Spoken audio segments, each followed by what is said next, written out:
Hi, good morning. I'm Michael Slotin. Welcome to the Arthritis Answer. Today I'm going to try to answer this question. If you have hand pain, what can you do about it? And there are two things I want to discuss to you today. You need to have, there's massage. Massage will help your hand pain. And what do you put on your skin in order to massage it? Well, we sell a joint oil for pain. But you can make it at home. You can just use olive oil. But you can also soak herbs in olive oil to make to add to the relief.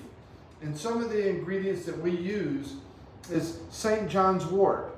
So if you can get some St. John's Wort and soak it in olive oil, the longer you soak it, the better it will be. And then Arnica.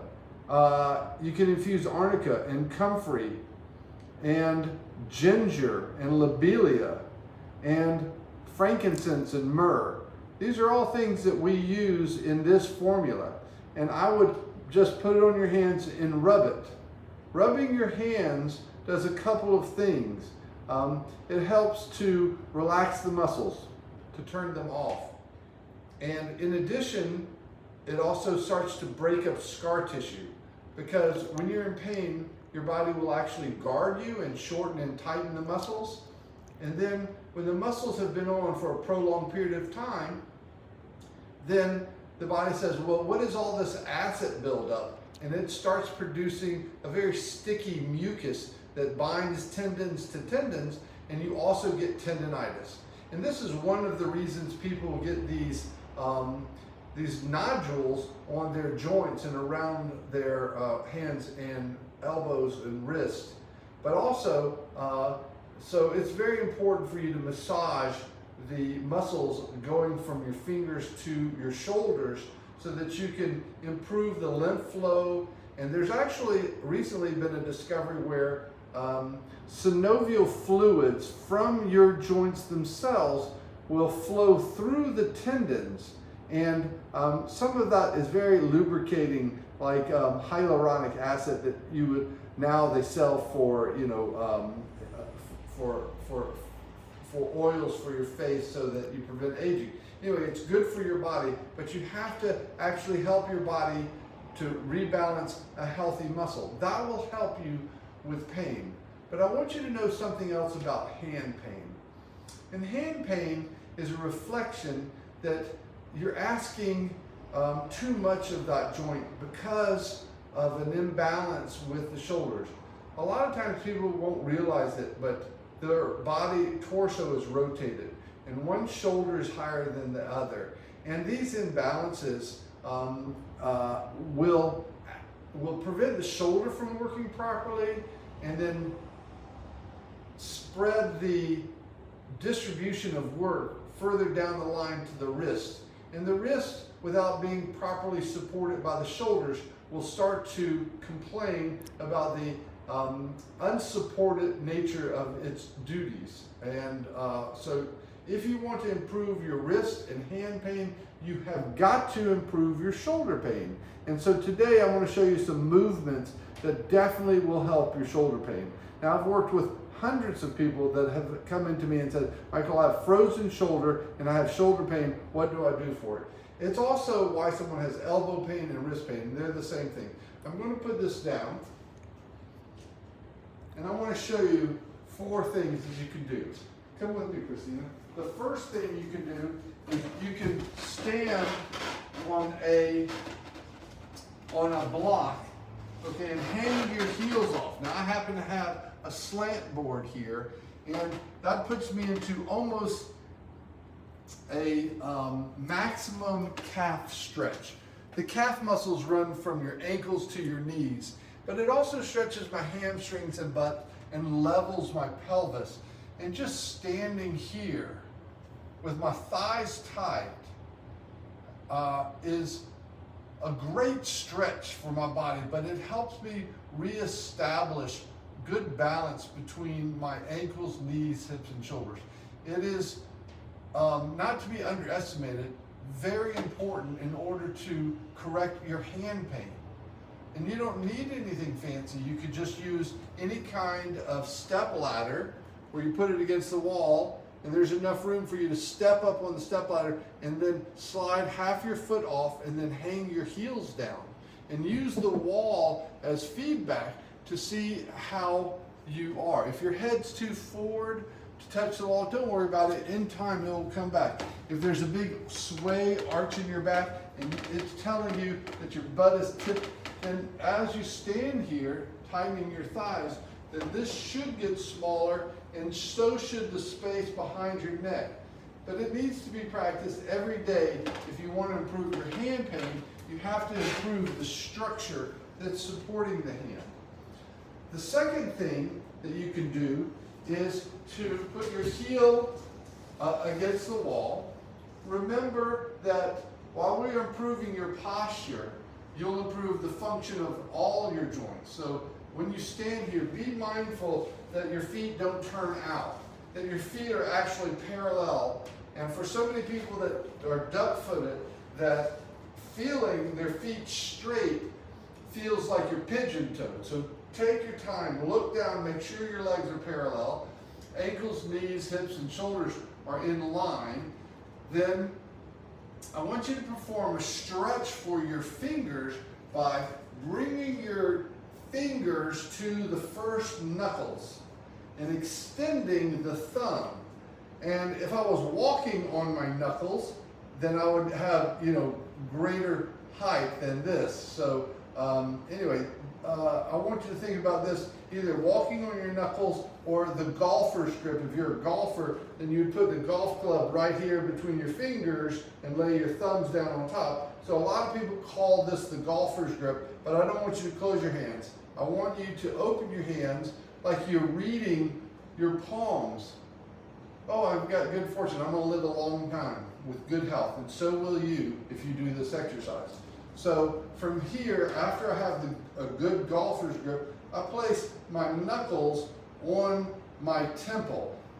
My thumbs are pointing down, and then I rotate on my knuckles, and I push my elbows back to the wall. I bring my elbows together, and I do this 20 times. While I'm doing this, I want to look and see if my elbows are meeting or if one elbow is higher. If one is higher than the other, then I consciously either lower my shoulders so they meet in the middle in front of my nose at the same height. That is the second time. This actually will train or retrain your shoulder joint to hinge. Sometimes we actually lose the ability to hinge our joints. The next exercise after the elbow flies is the most important thing you can do to restore your hand function and improve your shoulder joint, and it's called the wall clock. Now here, it's important that you actually get your foot to the wall, toes touching. You will find that to be challenging the first time you do it. Now your heels are apart, and you make a V of your feet, and you may have all kinds of leg position, but I want you to straighten your legs and push your pelvis to the wall, chest up, and then golfer's grip again, and try to take your hands straight overhead, and look straight ahead, and push your arms up the wall. Now I have a little shoulder issue right now, and I find this quite challenging. But you want to hold this for 1 minute. After 1 minute, then you go to the Y, just like you were singing the YMCA. Hold this for a minute. After doing this for 1 minute, go down to your hands are level with your shoulders. Make sure your hands are at the same height. Push your hips into the wall, head up, chest out, and hold this for a minute. That's 3 minutes to do the wall clock. It is the most powerful thing you can do, I believe, to reunite your shoulders and your hip. Now, if you can't get on the ground, we'll have to come up with a substitute. But what I'm hoping you can do is find a chair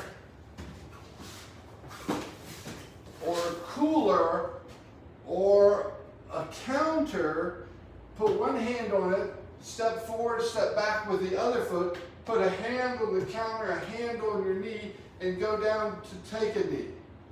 Then bring the other knee down.